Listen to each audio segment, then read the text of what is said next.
What's happening, sports fans? We welcome you back to another episode of San Diego Prep Insider, the official podcast of the. I don't care. No, you don't care either. We have to say thank you to our wonderful sponsors, the California Army National Guard. Other than that, you don't want to see my face. You want to see these guys. It's the El Cap Vaqueros. They are in the house. They are putting up with our intern right now. You guys just come from practice? Yes? All right. Another team coming from practice, not smelling like practice. So congratulations to everybody on whatever's working out there. Let's go left to right, and let's see how well you guys all paid attention at learning to use the microphones. Let's introduce ourselves, name, grade, and position, and coach yourself as well in there, please. Start here all the way on the left, and let's make our way around. Oh, bro, I meant to grab this, bro.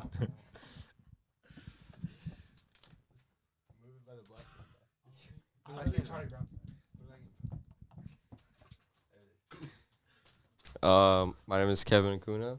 I'm a senior, and I'm a guard. My name is Evan Padilla. I'm a sophomore. Coach Scott Reed, I'm almost 50. My name is Noah, and I'm a senior, and I'm a forward.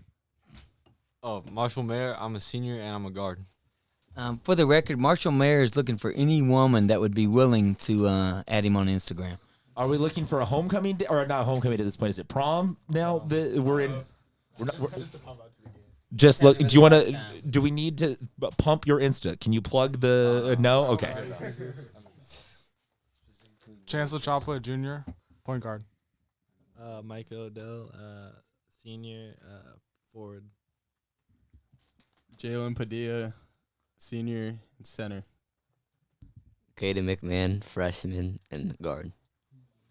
All right, guys. So right now, we are in the closing 2.5, 3 weeks of the season, and it seems like things are going well, but I never know how to fully judge because I'm not there with you, ins and outs of how, your expectations are going into the season, everything like that. So, but wins, losses, all that aside, just how if I had to ask you guys to give me a 1 through 100 grade on where the team is right now in terms of how ready you are for the playoffs, what are we giving the grade? I'd say like 75. I think that. What were you gonna say? I think just like practice can be better. I think practice translates to the games.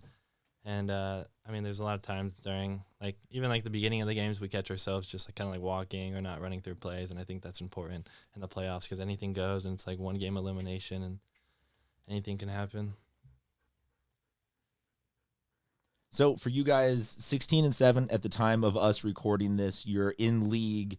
I'm looking at the schedule, and there's a couple of wins here early in the year that are huge number blowouts, and then you get into obviously some of the stiffer competition, but it seems like from the very beginning this year this team had a pretty solid identity of score a lot of points, run up and down the court with a lot of athleticism.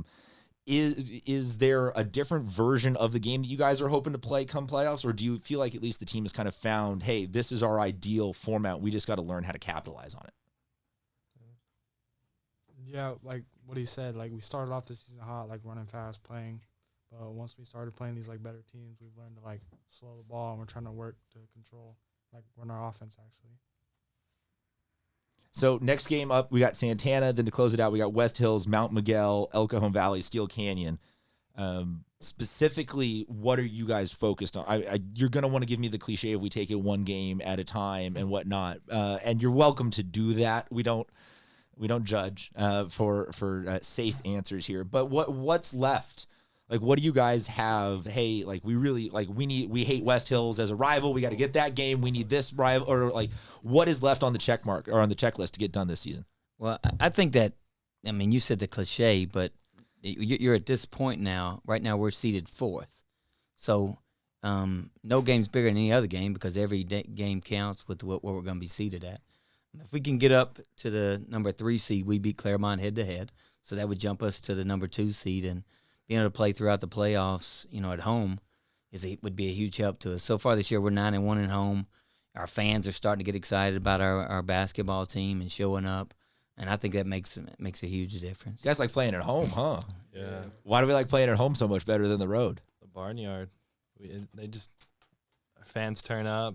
I think when we practice at home and we're just constantly there, our shots feel better around the rim, just like layups. It just like, I don't know, it feels like, I mean, that's kind of like corny to say, but I don't know, it feels like we're at home. It feels home, you know. So you guys have El Cajon Valley and Steel Canyon the last 2 games at home. So if you get those 2 games at home and get the seeding that you need to get home seed, you could be looking at 4 or 5 home games are what stands between you and making it to a championship. Are we doing that kind of math in the head yet at all? Are we scoreboard watching for any of these permutations, or are we still very grounded and focused on, got to get ready for Santana? Yeah, for the most part. I think, like, our coaches are more talking about that. I think we like to go one game at a time. Really? Because normally that's the flip side, is the coaches are all like, yo, you all got to just chill. Like, we got to take this one game at a time. But you guys are already kind of excited and ready. Like, hey, like, we feel like we've got the right mix. We've got the right vibe. Let's get to the playoffs this year.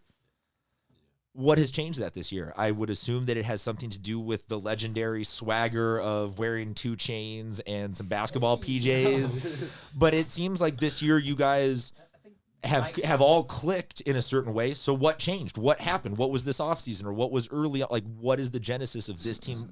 So Micah's our only returning varsity player, so he's probably the only one truly that could answer that question. I'd just say, like, my freshman year, we went to the CIF championship, and, like, just kind of, like, that sort of just vibe and those people who came out, and it's just, like, it was such a good experience. Like, I didn't play much in that game, but, I mean, I've been there, and I want to go back, and that's exactly what I think we can do as this team, and so I think we're just ready for it. So for you guys as a team, though, what maybe, like, I asked this in the most general sense of, like, what brought you guys together? Was it a certain win that you had earlier in the season? Was it something you did this off season? Was it a loss that you had a couple weeks ago?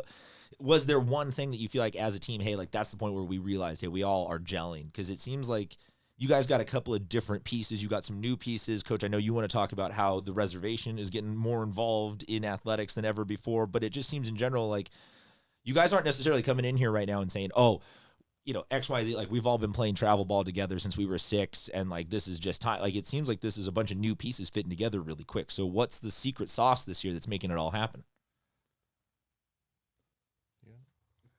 Steroids? Just you guys are on obscene amounts of steroids all the time and performance-enhancing drugs? Well, I think it's mostly because we all, even though we haven't been playing basketball together, we all still, like, grew up knowing each other.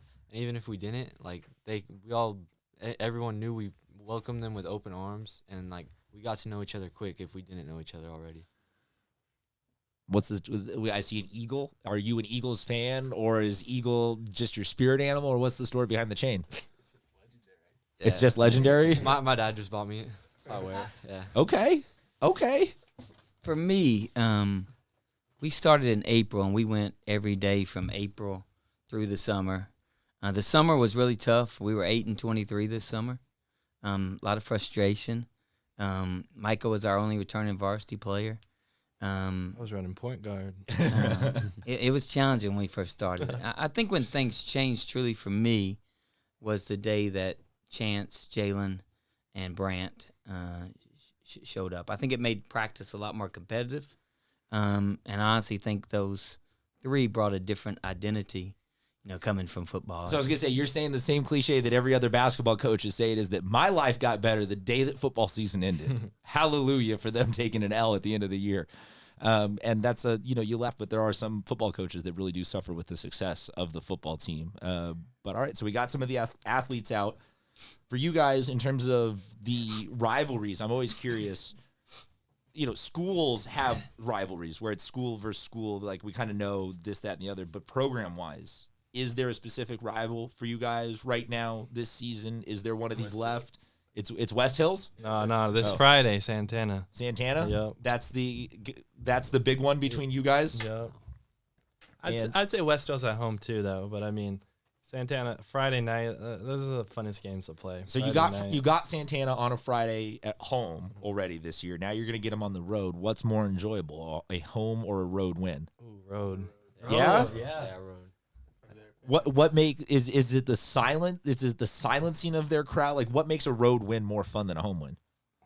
I'd say so. Yeah, the silencing, the fact that like we're just like getting to be the villains. Getting go over there. You like embracing the villain role. Oh yeah. On the way out, leaving a wake of sadness and tears behind you, knowing that you ruined their heading into their weekends. That one's gonna stick with them. Yep. All right. So this Friday night, 7 p.m. at Santana.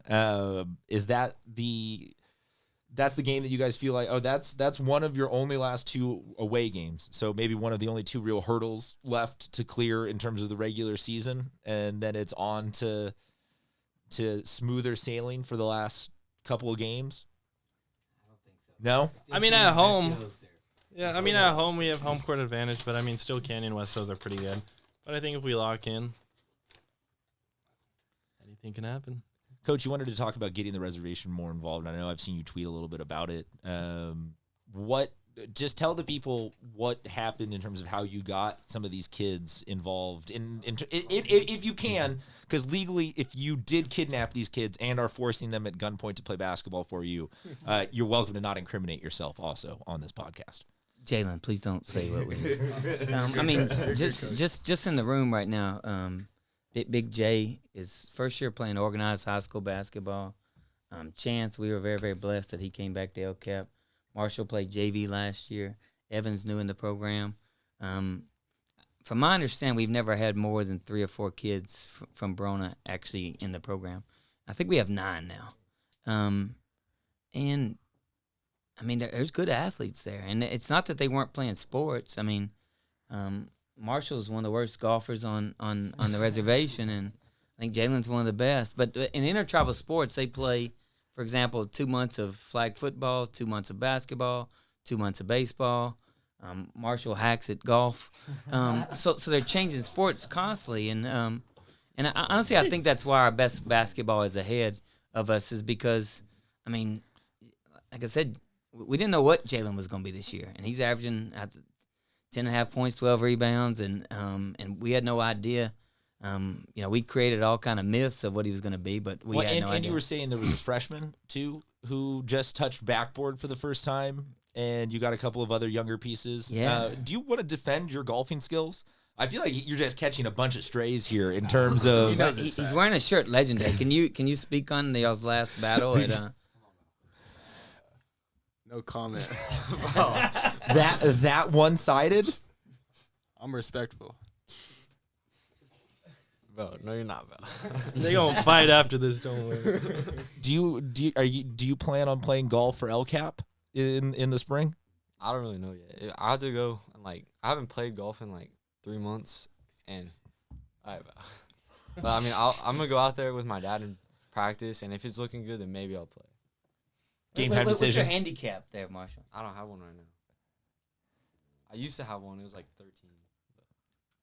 It's legendary, though. 0 handicap scratch golfer after not touching it for a couple of months. All righty, guys. So, look, we're closing in here on the end of the season, and I know that the season is not over, but if we don't get another chance to talk before the season's over, I do always like asking teams, you want to leave a legacy. Everyone's going to say, again, the take it one game at a time, that they want to win a championship. But I'm curious, just as a team, as a collective group, what do you guys want to leave as an impact and a legacy or just as momentum going forward beyond this year with the LCAP program? What do you want this team's signature impact and legacy to be on this program? I'd say just the idea of just having a good program. I think coming into it, I didn't think we were going to be such a good team, but I think it all starts with just family. And I think we welcomed in, what Marshall said, we welcomed in so many guys and I think we just built such a good program with everyone. And I think in the end of the day, I think it's all about just having fun and being able to make memories. And I think that's what we're trying to do here at LCAP is just build memories and have fun and, play ball, but also have fun with it. I think that's the most important part. Also, we want to win, of course, but Well, it seems like you're doing both things, winning and having fun this year. Before we get out of here, I also always like to just get a little sample for what's popular with teams musically. Are you guys going to be the cliche LCAP team and come in and say it's only country music pregame, all game, every game? It's a lot of hate with this right here, just for the record. Especially like our pregame starting lineup. And I think you would like what we use for the Vaqueros. But Okay. can you There's touch already on been that? a lot of hate play tossed the song. in this. Play the song. Do we have a song? Yeah, play it. Oh, yeah. We have a game day vibes song. Okay. Are you ready for Edwin Diaz's walk-up music? Let's go. Yeah, play that. I think you know it. Narco. You got to sing it for me. Oh, it's no singing. Oh, yeah, or you got to hum it for me. Or you got to play it for me. Let's hear it. See how coach can get it pulled up. See how fast we can get it. Narco. Bring them out. Bring them out. So I mean, it's just this one song is the song that you guys enter This to? is the starting lineup, but Okay. they hate it. We love it. We love it.